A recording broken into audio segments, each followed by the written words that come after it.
Hey everyone, Devon J Williams here. I'm sitting down today with JP Lambert to talk about Kumiko, a project I've been really looking forward to discussing.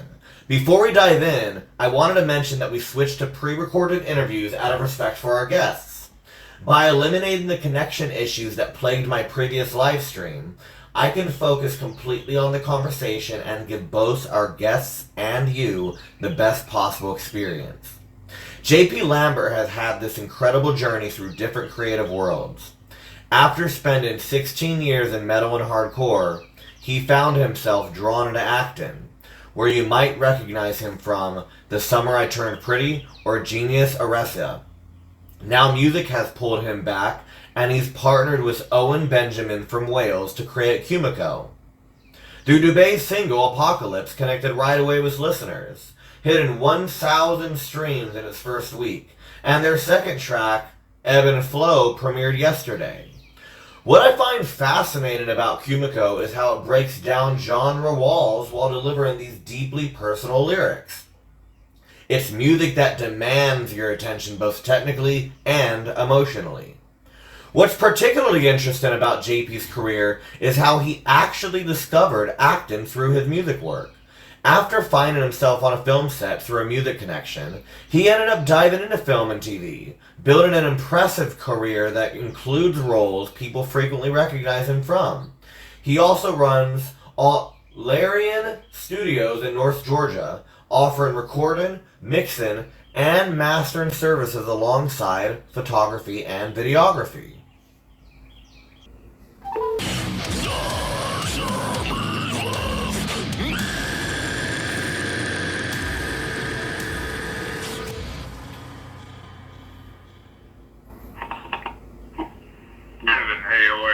Hey! And joining me now, I've got JP Lambert on the line to take us inside Kumiko and the stories behind these songs. JP, thanks for joining us on the Indie Film Network today. Yeah, man, happy to be here. Yeah, so I have to say, I've been listening to Apocalypse and Ebb Flow, and I love the direction. What is it like seeing your new project connected with listeners so quickly? It's been a wild experience. You know, I'm not really new to the scene, so you know I've had some traction in the past, but like it kind of just makes sense to me. That the songs are deeply personal to me, and I think they just come from a really authentic place, and I think that's recognizable. Okay. All right.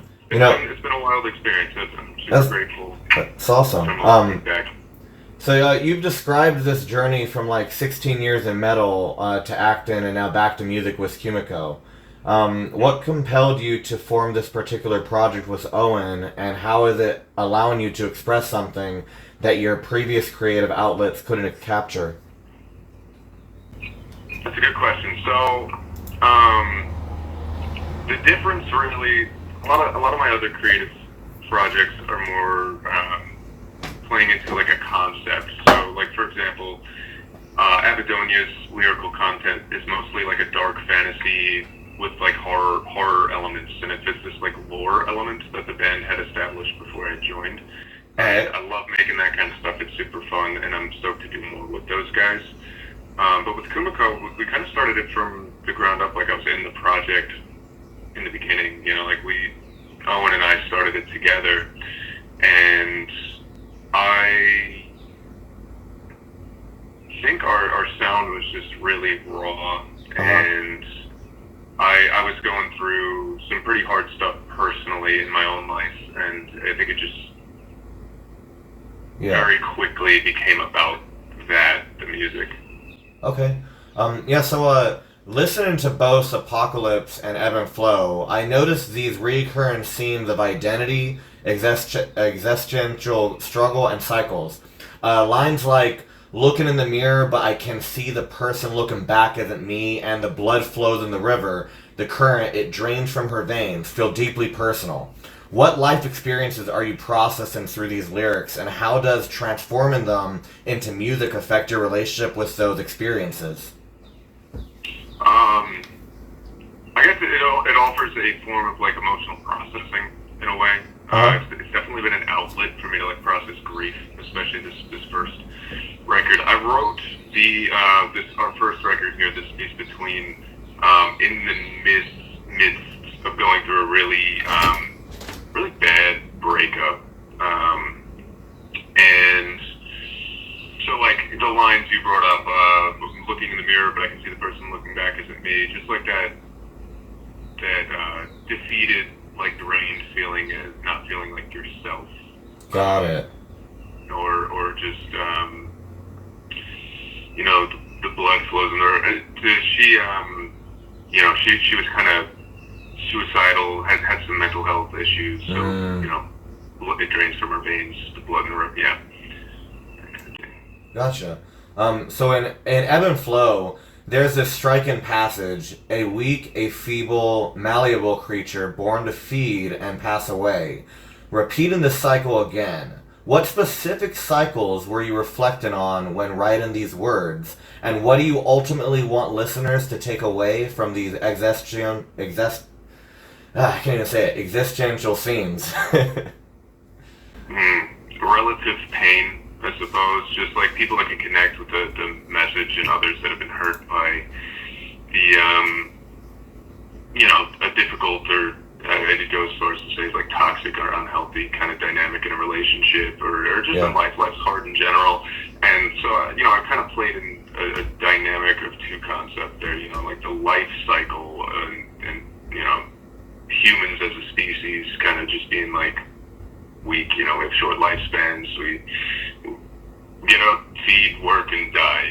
So it's a combination of that, and just like my feeling of despair. Despair is a good one for takeaway in these existential themes, because like this is definitely one of the worst points of my life. Yeah. So your one-take performance video for Apocalypse reveals this raw emotional intensity that feels connected to your acting background. When you're performing these deeply personal lyrics, how does your experience in television and film influence how you embody these emotions, and what's going through your mind during those intense vocal moments?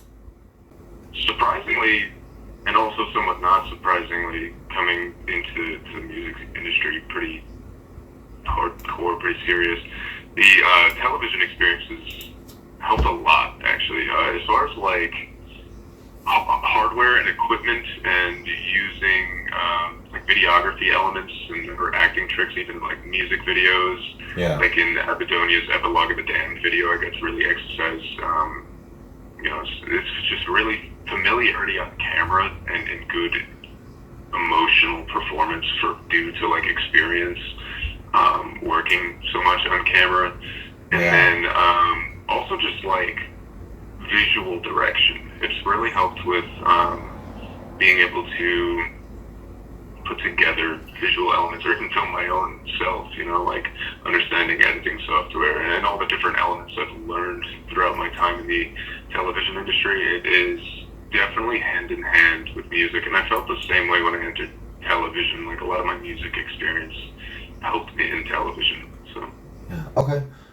You mentioned that Kumiko represents your most personal work yet. What about this specific project has ignited such passion at this point in your career, and how is it different from your approach to Abidonia or your previous creative endeavors? Really, I would argue the only way like the lyrical content is really different is that it is personal to me and like my own life, whereas Abidonia is more like that dark fantasy element I mentioned earlier, and love Abidonia to death. I'm super stoked about that project. We're not going anywhere. We're going to keep doing work, and I'm stoked to see how Abidonia continues to push, and like how we all push as a project. And okay. But with Kumiko, I get to I just get that it's an outlet in that way. I have very specific, detailed plans for Kumiko, and like the overall arcs of the message throughout our record and things, and trying to space out what I talk about. But yeah. Okay. I also noticed you have there's a concert coming up for Abidonia, isn't there? In June, is it? Yeah, no, we're playing a show June 7th, Indie Metal Fest. It looks good. Um, so the space between feels like a deliberate title for the EP. What does this title represent for you, and how do the songs we've heard so far fit into the larger narrative or emotional journey you're crafting across the complete work? That's a great question, actually. So, basically, the space between this first record was written again while I was in the middle of that relationship, but I knew it was coming to an end, and it was really hard to me. I put a lot into it, committed probably more than ever, and I already wasn't a guy to commit lightly.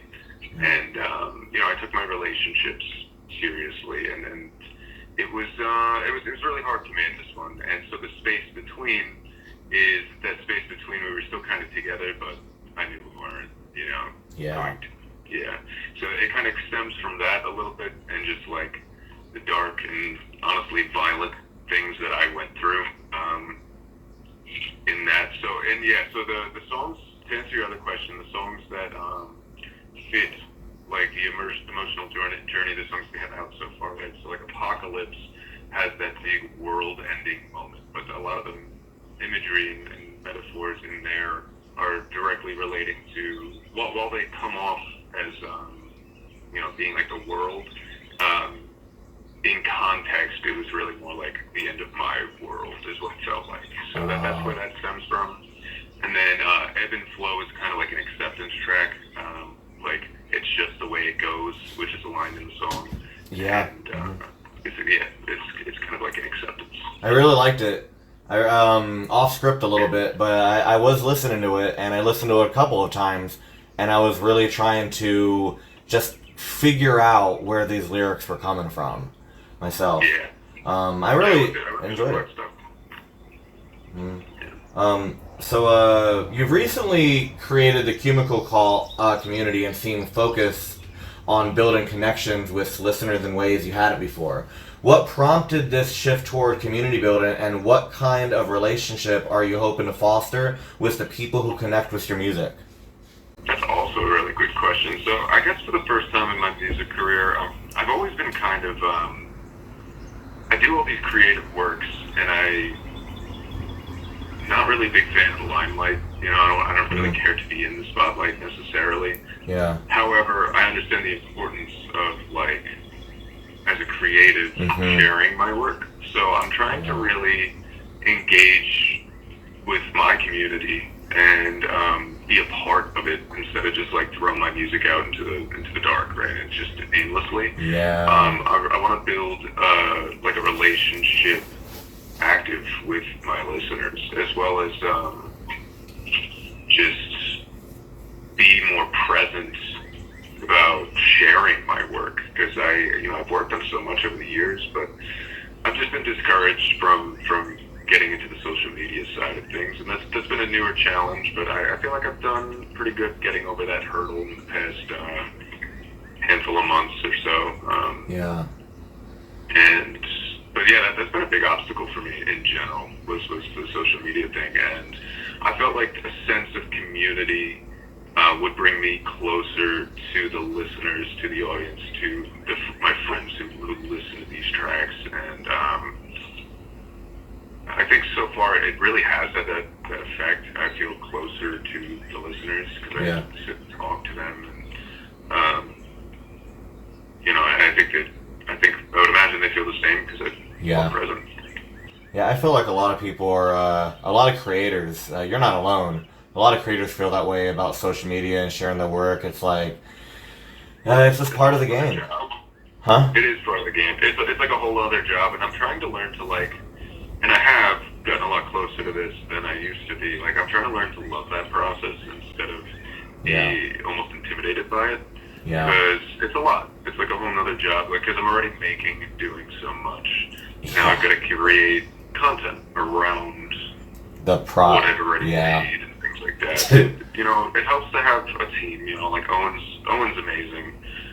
He's been an amazing partner to have in a band, and I couldn't be happier. Our dynamic is effortless, and I love it. How did that how did that partnership come about anyway?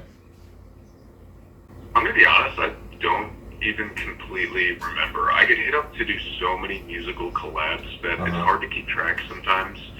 And he at first hit me up to do a music collab for the song that ended up being Apocalypse, actually. Yeah. And I think I just really liked it, and we discussed doing more, and then it just kind of started to get a more clear image of the overall arc. And yeah, well, the best collabs start like that.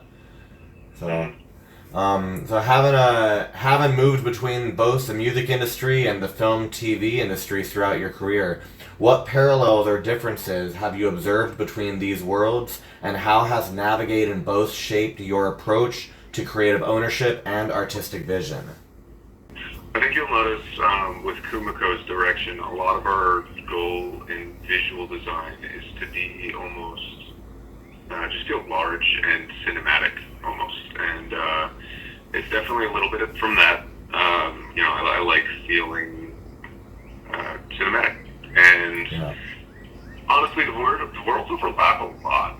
Like with television, we have sound design and Foley and so many uses for like a professional music studio or sound capture studio that they really do overlap a lot. I would even argue, as a performer, as an actor, like your beat to beat performances on whether it be set or on stage, for film or for music, kind of coexist too, because you're pacing your performance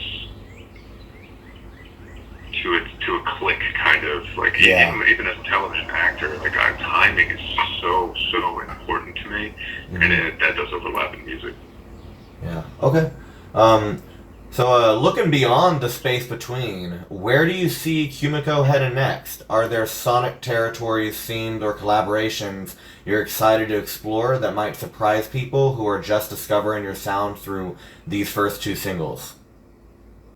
I'm not going to go too into details about like the direction we're heading, but I can say that we have very specific plans for a very long time. I think I have up through part of 2027 mapped out, and oh, good. All right. Right now it's May of 2025. So we have a lot of plans and the clear direction on what we're doing, and for most of it, how we're doing it. We are independent, so we're not signed, and we're not looking to sign really. Okay. With another label or anything like that. Yeah. Yeah. As far as like territories, themes, collaboration. So I know we're really keeping things in house right now. We have no plans to collaborate with other artists currently. However, we're not closed off to that idea. It would just have to really make sense for us, our sound. Yeah. And, it probably wouldn't be on any of our main discography either. It'd probably be released as a single. Yeah. Because we do have such specific themes going for our releases here. Mm-hmm. But Kumiko has a lot of plans, and I think I see it going far. The reception's been really great, and I'm very lucky and I'm very glad that it's been so great. And I only hope that we can continue to push and grow together as a community. And I just enjoy every moment of getting to release music. I really make it for myself at the end of the day, and I'm just glad that other people can relate and feel it. I'm not glad people can relate because that means they've been through some shit. But if they have, at least they can relate. Yeah. It's good to not feel alone, so like if others do relate to it, then it's like you're really speaking to them. Always a good thing. That's bonus for me, because I really love making music for myself, and if I can connect with others through that, then it's even better. I think you're doing that with the community. That's a great step for that, for sure. Yeah, thanks, man. Yeah, we have a Discord now too. With, I saw. Another place.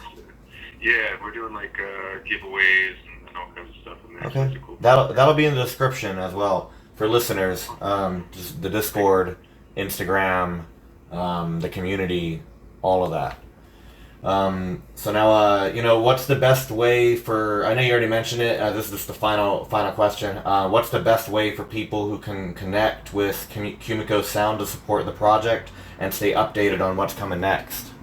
That's a great question. So right now, the absolute best way is definitely going to be through the groups. So the Kumiko Cult on Facebook or the Discord page would be the best. Also, our Instagrams are very active. That's probably one of the best spots to follow us. I do have a website coming. It's mostly finished. I'm just doing some finishing touches on that. And I guess if you don't mind, I'll add a quick note here about Sure. I have some merch plans. And Yeah, for sure.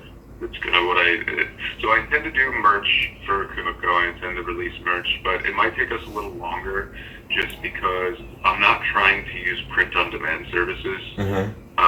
I don't like the product quality for print-on-demand, and I don't like not having control over my distribution, because if something goes wrong, I want to be able to help, a customer or a fan, and I can't really do that as well with print-on-demand. Yeah. So I'm trying to do things in-house, so it might take a little longer, but we're going to be delivering a much better and higher quality product because of that, because I can personally monitor what's getting shipped and what's going out, and that's important to me. Like product quality and overall quality of anything my name is on, I want to be as good as I can offer it, and so we can expect Kumiko merch here in the future, and it should be high quality. All right. Fantastic. Well, JP, I can't thank you enough for taking the time to share the story behind Kumiko. This has been a fascinating glimpse into your creative process and the meaning behind these powerful tracks. For everyone listening, you can find links to Kumiko's music, social media, and the Kumiko Cult community in the description below, and more information about her merch will also be added to the description when that's available. I'm Devon J Williams, and also thank you JP for coming on the show. I really appreciate it. Devin, you're the man, and I really appreciate you taking the time and asking me to do this interview. It's been a pleasure. Much love, brother. You've been awesome. Thank you. Yeah, this was so much fun, bro. I'll see you later. Alright, see you around, man. Peace. All right. We'll see you next time. I'm Devon J Williams.